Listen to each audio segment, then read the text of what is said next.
दस्तूरी है घूंघट कोई गट पटला के पंछी कर में राखी दबा के घूंघट कोई गट पटला के पंछी कर में राखी दबा के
liberty of thought, expression, belief, faith and worship, equality of status and of opportunity, and to promote among them all fraternity, assuring the dignity of the individual.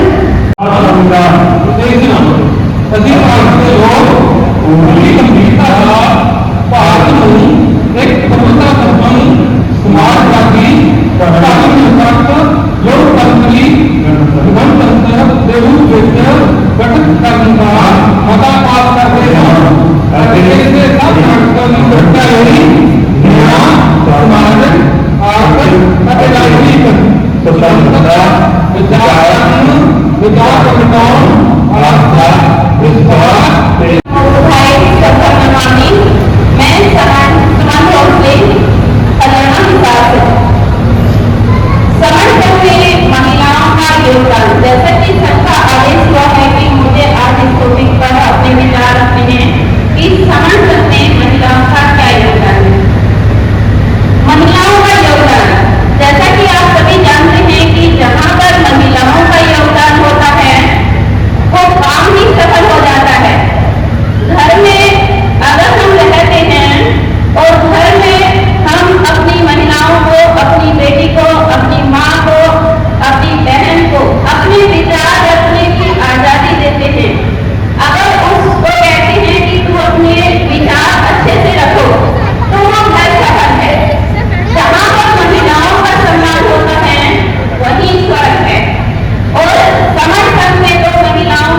करती हैं। मैं अगर मेरे वक्तव्य में कुछ कमी एक 5 लोगों की जूम मीटिंग से काम शुरू हुआ था, होते होते होते होते इतना बड़ा हो गया कि हजारों की संख्या में लोग 11 फरवरी को दिल्ली के तालकटोरा स्टेडियम में इकट्ठे होकर, किसी को बारंबार खबर नहीं हुई। मीडिया वाले कह रहे हैं पता नहीं इसका नेटवर्क काम कैसे करता है। तो उसके लिए सबके एक एक आदमी की मेहनत, एक एक आदमी का योगदान, एक एक आदमी की जान और सारे संघ को इसके लिए नमन है। एक बार संघ के लिए, अपने लिए, यहाँ बैठे हुए सब लोगों के लिए एक बार ताली जरूर हो जाएंगे। कितने लोग यहाँ पे पहली बार आए हैं आज? बहुत बढ़िया। आज जो आप यहाँ पहली बार आए हैं, तो ये जो बातें भी हो रही है ना, अभी जितने लोग पहली बार आए वो सोच रहे हो कि बातें क्या हो रही हैं, क्या ये नियम लिखे हुए हैं, क्या ये अलग अलग नाम बता रहे हैं, हर नाम के आगे समण क्यों लगा रहे हैं, ये कहते हैं समण ये, समण वो, समण ये, यहाँ लिखा हुआ है मैं समण अस्मी, वहां लिखा हुआ है मैं समण हूँ, पीछे लिखा है पंजाबी में मैं समण हाँ। तो ये चल क्या रहा है? आपके सबके सवाल उनको थाम के बैठना सब लोग अपने सवालों को थाम के बैठना, क्योंकि पूरी दुनिया में समणों का, हमारे लोगों का, अपने भाइयों का, पूरी दुनिया में कोई प्लेटफॉर्म नहीं है जो मीटिंग में, ओपन मीटिंग में ये कहे कि अपने सवाल थाम के बैठना, उनका सबका जवाब दिया जाएगा। इसलिए इसको प्रोग्राम को देखें, ऑब्जर्व करें, देखें, अपने सवाल तैयार करें और छुरी की तरह सवाल तैयार करने हैं। सबने छुरी की तरह सवाल तैयार करने, तो सवाल आए तो लगे हाँ सवाल आया है, सवालों को तैयार करके बैठे क्योंकि उनके सबके जवाब आएंगे। और जो लोग पहले से यहाँ पे जुड़े हुए हैं और जो कई मीटिंगों में से एक मीटिंग ये भी तैयार कर रहे हैं, वो मेरे साथ एक बात बोलेंगे मैं समण हूं, मैं समण हूं, मैं समण हूं। कोई आवाज नहीं आ रही, जोर से आवाज आनी चाहिए। जो नए लोग आए हैं उनको लगना चाहिए कि हाँ 3 साल में कुछ काम हुआ है। मैं समण हूं, मैं समण हूं। ये स्पीकर बाहर भी लगा हुआ है, बाहर वाले जो लोग हैं वो भी एक बार 2 हाथ उठा के बोलेंगे मैं समण हूं, मैं समण हूं, मैं समण हूं, मैं समण हूं, मैं समण हूं, मैं समण हूं। बहुत साधुवाद। कृष्णा ग्रोवर बहन जी। हम कृष्णा ग्रोवर सवित्र जी का हरियाणा से हूँ और पिछले 2.5 साल से हम संघ से जुड़े हुए हैं और संघ में आकर ये भी हमारी महिलाओं की कोशिश करते हैं और हर एक महिला को यहाँ पर आकर काम करने का मौका मिलता है। और आज मेरी ड्यूटी जो संघ की तरफ से लगी हुई है, जो संघ के 10 गवर्नमेंट नियम है वो क्या काम करते हैं। लेकिन किसी भी फील्ड में देखिए हर एक फील्ड में नियम बने हुए हैं और उन नियम को बनकर ही हम काम करते हैं।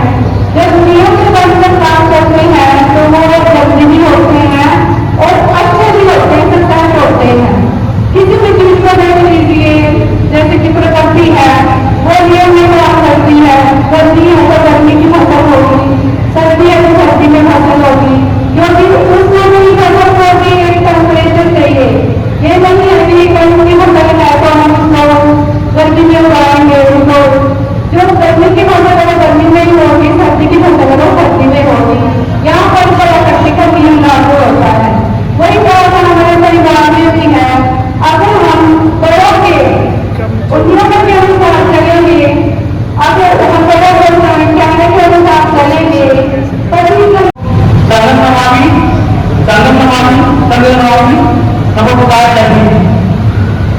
साथियों, सर्वप्रथम आज संघ ने को आदेश दिया है संघ और संगठन में अंतर व्यक्त करने के लिए, तो इससे पहले कर सकता हूँ अंतर बताऊं। मैं आप सभी साथियों का इस हिसाब की धरती पर अभिनंदन करता हूं।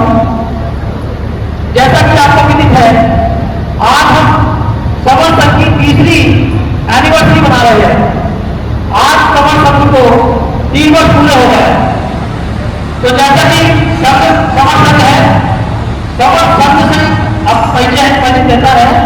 संघ का मतलब है संघ संघ रहना, एकता में रहना, समता समता बंधुता में रहना। तो जैसे कि आप जब इकट्ठे होते हैं जब 2 4 से अधिक लोग इकट्ठे हो जाते हैं तो हमारा संघ बन जाता है। एक सोच के साथ, एक विचारधारा के साथ, एक साथ एक ही मंच पर जब बैठते हैं तो हमारा संघ बन जाता है। इसमें कोई पद प्रतिष्ठा मन और माना नहीं होता। इसमें सब समान बैठते हैं, या तो सभी कुर्सियों में बैठते हैं या सभी नीचे गद्दों में बैठते हैं, और इसमें सबको एक नजर से देखा जाता है। चाहे कोई आर्थिक आधार को ले लो, सामाजिक आधार को ले लो, या किसी और चीज को ले लीजिए, इसमें कोई भेदभाव नहीं किया जाता। लेकिन आपने देखा हमारे बाबा साहब डॉक्टर बी आर अम्बेडकर ने बहुत मेहनत के साथ हमारे समाज में जो 85% को SC ST ओबीसी और संगठित माइनॉरिटी को 6,747 लाख का पार करना था, जिसको बाबा साहब ने अध्यक्ष दिया के बाद SC ST ओबीसी संगठित माइनॉरिटी में इकट्ठा करने का काम किया। और उसके बाद बहुजन आंदोलन कार्यकारिणी ने SC ST ओबीसी को बहुजन बनाने का काम किया। और जब वो बहुजन बने, संघ में आए, संघ से आए, तो मेरे समाज कार्यक्रम सत्ता में आए। लेकिन जैसे सत्ता में आए, हम लोग अपने व्यक्तिगत स्वार्थ पर रहे, हम लोग सत्ता में संगठन में आने लगे, हमने अपने कामों को लगा डाले। आज वर्तमान में 29 लाख संगठनों में हमारा सब छूटा हुआ है। बाबा साहब ने बड़ी मेहनत के साथ इकट्ठा किया था, लेकिन आज 29 लाख संगठनों में हमारा सब छूट गया है। और हमारा भारतीय संविधान कहता है कि आप 50% हो जाएंगे और आप इस देश से खत्म कर जाएंगे। लेकिन संगठनों में विज्ञान पहुंच गया, लेकिन कैटेगरी हो नहीं पाए। संगठन बात तो करते इकट्ठा होने की, लेकिन इकट्ठा आज तक लोग आ रहे हैं, मंचों पे आते हैं, बड़ी बड़ी बातें करते हैं, लेकिन इकट्ठा नहीं हो पाते। क्योंकि संगठन की प्रवृत्ति आती है, संगठन की प्रवृत्ति है जिसमें संगठित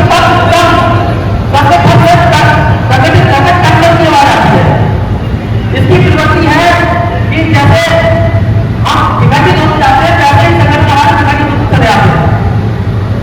आपने देखा है कि आज जो हमारे तमाम संगठन टूट गए, हम और कर रहे हैं, अपना अलग एजेंडा बना के काम कर रहे हैं, लेकिन रिजल्ट कुछ नहीं आ रहा। जबकि संघ की एक अपनी बड़ी विचारधारा होती है और संघ कभी भटकते नहीं, वो अपने अलग एजेंडे कराते हैं, चाहे कितना फायदा हो या कितना नुकसान हो।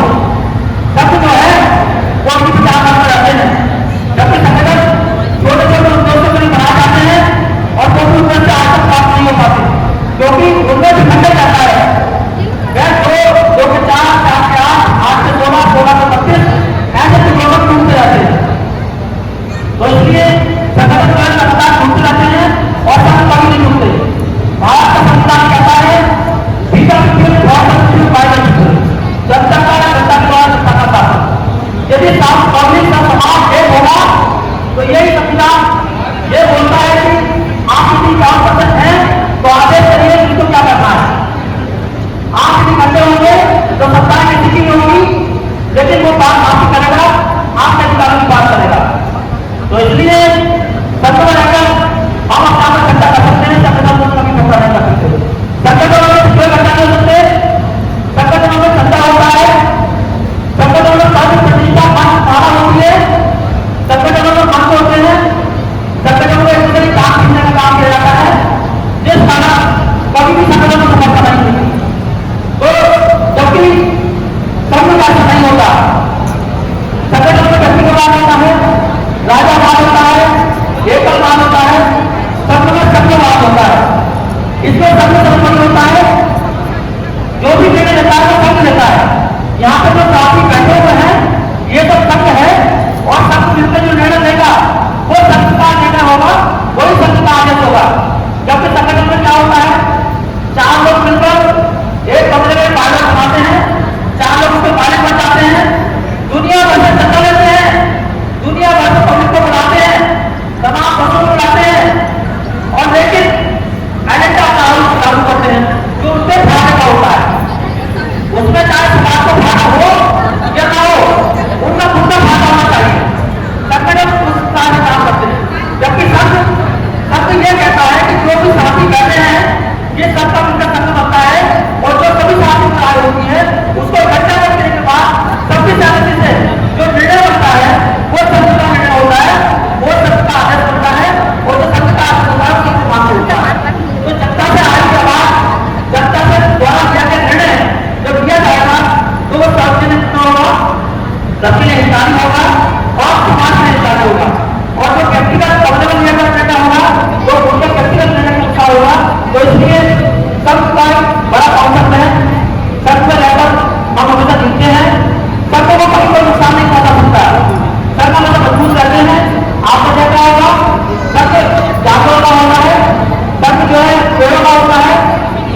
लोग सर्वोच्चार को बरकत करते हैं, सबका बहुत आराम होती है, सबका आना चाहिए, सबका जोड़ना चाहिए, सबका जोड़ेंगे तभी हम मजबूत होंगे, तभी अजय संविधान हमें ताकत देगा, ये सरकार हमारे को देगी। इसी के लिए मैं सभी छात्रों को कहूँगा आप सब समर्थन से जुड़े और समाज को मजबूत बनाएं, जुड़ेंगे तभी हमारे बच्चों का, हमारे देश का मकसद सुरक्षित होगा। इसी के साथ मैं बच्चों को विश्वास करूंगा। नमस्कार, जय हिंद, जय भारत। होते हैं वो परंपरा चलने की सब लोगों की ना रही है, ना है, ना होगी कभी। ये तो कुछ संगठन वाले अपने स्वार्थ के लिए जो संगठनों का निर्माण करते हैं वो पैसे के लिए ही हमेशा संगठनों का निर्माण होता है। आपने देखा होगा जो हमारे SC/ST OBC है उनके 29 लाख संगठन है। क्या जब उनके 29 लाख संगठन बनाने की और वो ये बने, आखिर क्या हो सकता है 29 लाख संगठन? कहीं न कहीं पद प्रतिष्ठा मनमाना और पैसे के झगड़े के कारण ये हमारे संगठन जो बने हैं। आज भी नए संगठन बनते हैं, एक संगठन आता है उसमें चंदा इकट्ठा होता है, पैसा इकट्ठा होता है, फिर उसमें झगड़े होते हैं और उस चंदे के पैसे के बंटवारे के चक्कर में आज झगड़े होते हैं और नए नए संगठनों का निर्माण होता है। इससे हमारा समाज टूट रहा है, बिखर रहा है, वो इकट्ठा नहीं हो रहा है। जो अब जो संगठन लेके आया है कि चंदा कभी नहीं, हमें पैसा इकट्ठा नहीं करना है, हमें लोग इकट्ठा करने हैं। जब हम लोग इकट्ठा हो जाएंगे, एक विचार धारा बन जाएंगे तो हमें पैसे की आवश्यकता ही नहीं है। आज जो भी यहाँ लोग आए हैं वो अपने खर्चे से आए हैं। कि हमारा पुराना नियम था कि हम लोग इकट्ठा होते थे, अपना खाना साथ लेके चलते थे, यहाँ तक कि अपने बिछाने का जो हमारी कोई चादर है या कोई कुछ भी होता था, चटाई हो, कुछ भी हम बैठने का भी अपना आसन साथ लेके जाते थे, पानी साथ लेके जाते थे, खाना साथ लेके जाते थे और उस खाने को हम मिल बांट कर बड़े प्रेम से उसको इकट्ठा करके खाते थे। उसका होता क्या था?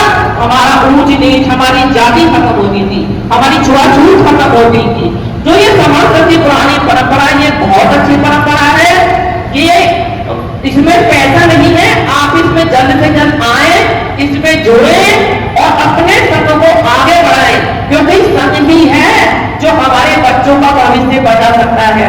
हमारे अब तक के जो महापुरुषों ने काम किया, जो पेड़ उन्होंने लगाए उसके फल आज हम खा रहे हैं, जो बाबा साहब ने पेड़ लगाया उसके फल हम आज खा रहे हैं। तो आज जो हम पेड़ लगा रहे हैं, जो आज हम समर्थन का जो स्तंभ खड़ा कर रहे हैं, वो अपनी आने वाली जनरेशन के लिए कर रहे हैं, वो अपने आने वाली पीढ़ी के लिए कर रहे हैं कि आगे हमारे आने वाली पीढ़ी सुरक्षित रहे और सबसे जुड़े। इसलिए मेरा सभी से निवेदन है कि संघ में आए, संघ से जुड़े, संघ नमामि, संघ नमामि, संघ नमामि।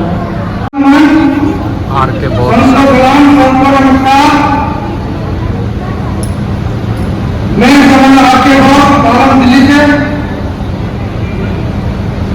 मुझे सावधानी सेवानंद, ये मेरी जीवन संगी पब्लिक फॉर्म जो संघ में आज यहाँ मैं पहुंचा हूँ, संघ को इतना जाना हूँ, इतना समझा हूँ, ये मेरी जीवन संगी का एक बहुत बड़ा योगदान है। क्योंकि जब परिवार का सहयोग न मिले किसी काम को करने में, काम सफल नहीं हो पाता। इनका बहुत धन्यवाद, इन्होंने मेरे कंधे से कंधे मिला करके साथ दिया है। आज संघ आगे कि संघ में काफी अभ्यास कभी नहीं, लेकिन क्यों नहीं इसके बारे में चर्चा करनी है। संघ में जाति अभ्यास, जाति एक ऐसी बीमारी है जो कैंसर से भी ज्यादा भयानक है। आदमी कैंसर से मर जाता है, लेकिन उसके जो कैंसर का नाम है वो रह जाता है। इसी तरह से जाति, आदमी मर जाता है लेकिन उसकी जाति नहीं जाती। बुद्ध के ऐतिहासिक काल में जाति, जात, वर्ण, रंग भेद का जिक्र भी नहीं है। भारत में काल्पनिक साथ बनने के बाद इक्का दुक्का जाति का नाम सुनाई देता है। लगभग 300-400 साल पहले से ही जाति के नाम सुनाई में दिखाई देते हैं। जब समाज का संघ बिखरा तो 6000 साल 743 जातियों में बिखरा, यानी कि संघ के 6743 जातियों में बट गया। लेकिन समाज में वर्ण होते हैं, जातियां नहीं। इसलिए संघ के अंदर जो वर्ण बाहर आते हैं, उनके अंदर किसी प्रकार की जाति नहीं होती। जब उनसे पूछा जाएगा कि आपकी जाति क्या है, तो कहते हैं ब्राह्मण या ब्राह्मण। संघ के अंदर जब संघ टूटा और टूटने के बाद जो आपने जिस कार्य को करता था, उसको उसी व्यवसाय से उसी की पहचान रखी गई, उसी की पहचान से उसको जाना गया। जैसे कोई चमड़ा का काम करता था तो चमड़ार, कोई लोहे का काम करता था उसको लोहार, कोई सोने का काम करता था उसको सुनार, खेती का काम करने वाला किसान इत्यादि नामों से जाना गया। गांव में ये चीज जाति नाम की कोई जाति जानना पहचान नहीं होती। इसलिए गांव में और एक चीज और, बमोने के यहाँ कोई चीज उत्पत्ति करता ही नहीं, इसलिए वहां गांव में कभी जाति होती नहीं। भारत में जब सब समर्थ थे तो यहाँ ना जातियां थी ना रंग था, कबीले थे, गांव थे, लोगों के नाम भी माता के नाम पर होते थे। उनकी सामाजिक जो पहचान थी तो कबीले के टोटल यानी कबीले के चिन्ह हुआ करते थे, जैसे मोर का पंख, कबूतर का पंख, घोड़े का पंख इत्यादि इत्यादि, यह उनके ग्रुप से पहचान होती थी। वही पहचान महासंघ से होती थी और सबसे बड़ी जो पहचान थी वो महासंघ से होती थी, महासंघ से होती थी। दुनिया में जाति का अभ्यास कहीं नहीं होता, भारत में भी नहीं होता। लेकिन ये जाति कहां से आई, कैसे आई, किसने बनाई, क्यों बनाई, इसका कहीं उल्लेख नहीं है। दुनिया के किसी भी किताब में ये नहीं है कि जाति बनाने का अभ्यास कहां हुआ, जाति बनाने की सभा कहां लगी, कौन अध्यक्ष था, कौन इसका प्रदर्शनकारी था। जाति छोटी बनी, बड़ी बनी, हल्की बनी, भारी बनी, मोटी बनी, पतली बनी, काली बनी, कोई बनी, कहीं कोई उल्लेख नहीं। फिर भी हम जाति से चिपके पड़े हुए हैं। इसलिए अभी आगे सोचता है कि संघ का समय वर्तमान है 12 साल। सविता अम्बेडकर बहन जी।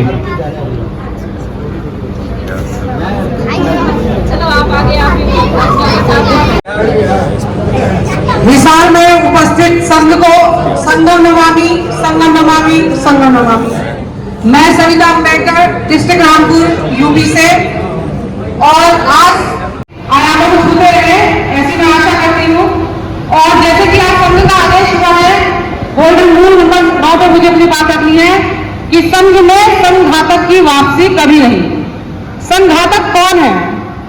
जो व्यक्ति संघ को घात पहुंचाएगा, घात मतलब नुकसान पहुंचाएगा, जो संघ का दुष्प्रचार करेगा या किसी संघी को बरगलाएगा कि वो संघ के विपरीत कोई कार्य करे, इसके जो नियम है इनके विरुद्ध जाके कोई कार्य करे, जो इसकी कार्य प्रणाली है उसके विरुद्ध जाके कार्य करे, तो वो संघात की श्रेणी में आती है। और ऐसे व्यक्ति को संघ देखता है कि उसका जो दंड है, जो काम है वो किस प्रकार का है, तो उसी के अनुसार उसको दंड दिया जाता है। संघ जो भी घात लगाएगा उसको कभी जो है माफ नहीं किया जाएगा। अगर कोई इस प्रकार का दंड कार्य करता है कि उससे जो है संघ को नुकसान हो, बहुत ज्यादा क्षति हो तो वो ही नहीं, उसकी पीढ़ी दर पीढ़ी उसका जो है दंश भोगती है। मान लीजिए आपने कोई घर बनाया अपने परिवार के लिए, अपने समाज के लिए, और कोई व्यक्ति बाहर से आकर उसे तहस नहस कर रहा है, तो संघ ये बर्दाश्त नहीं करेगा, क्योंकि संघ के जो 10 नियम है वो इसकी जान है। संघ पूरा इसमें टिका हुआ है। तो कोई भी व्यक्ति आके अगर संघ के नियमों से छेड़छाड़ करता है या संघ विरोधी कोई कार्य करता है तो उसको जो है क्षमा नहीं किया जाएगा। संघ, आप ये चीज देखें कि ये चीज सब जगह लागू होती है।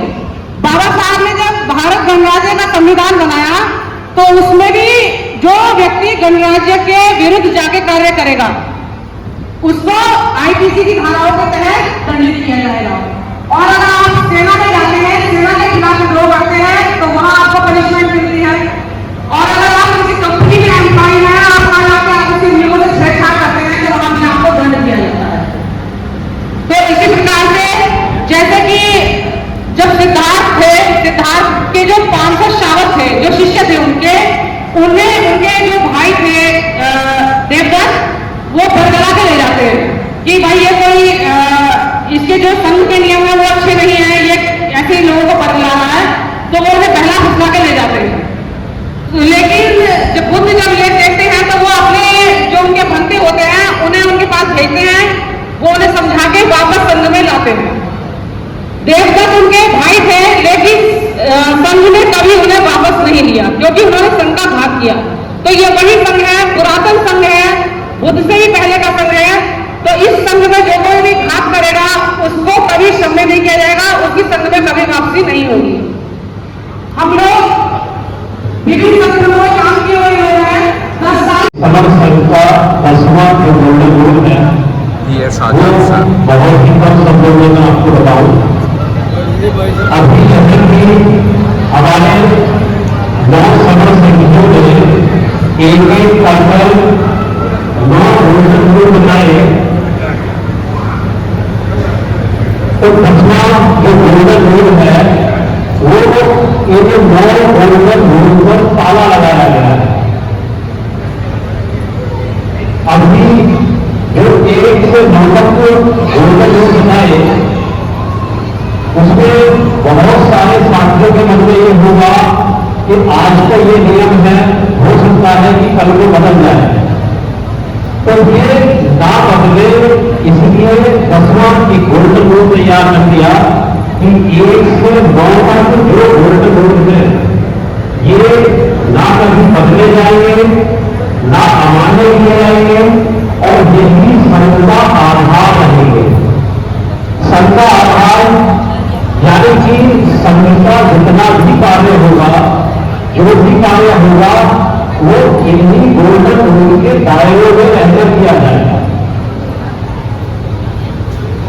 क्योंकि नियम बनाना एक अलग बात है और नियमों की सुरक्षा करना एक अलग बात है।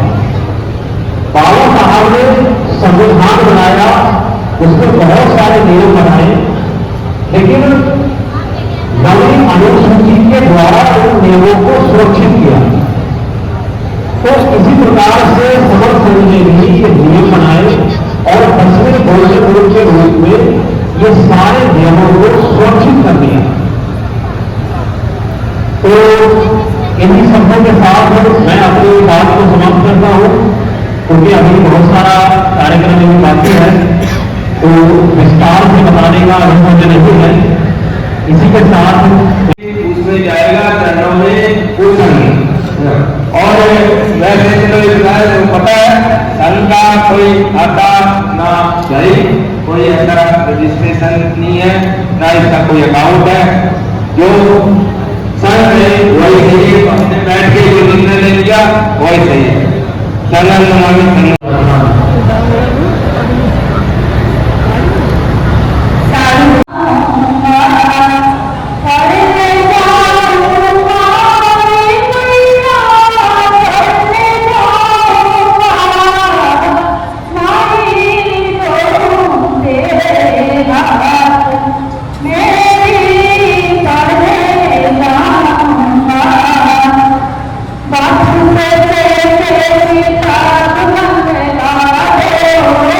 बात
का इस्तेमाल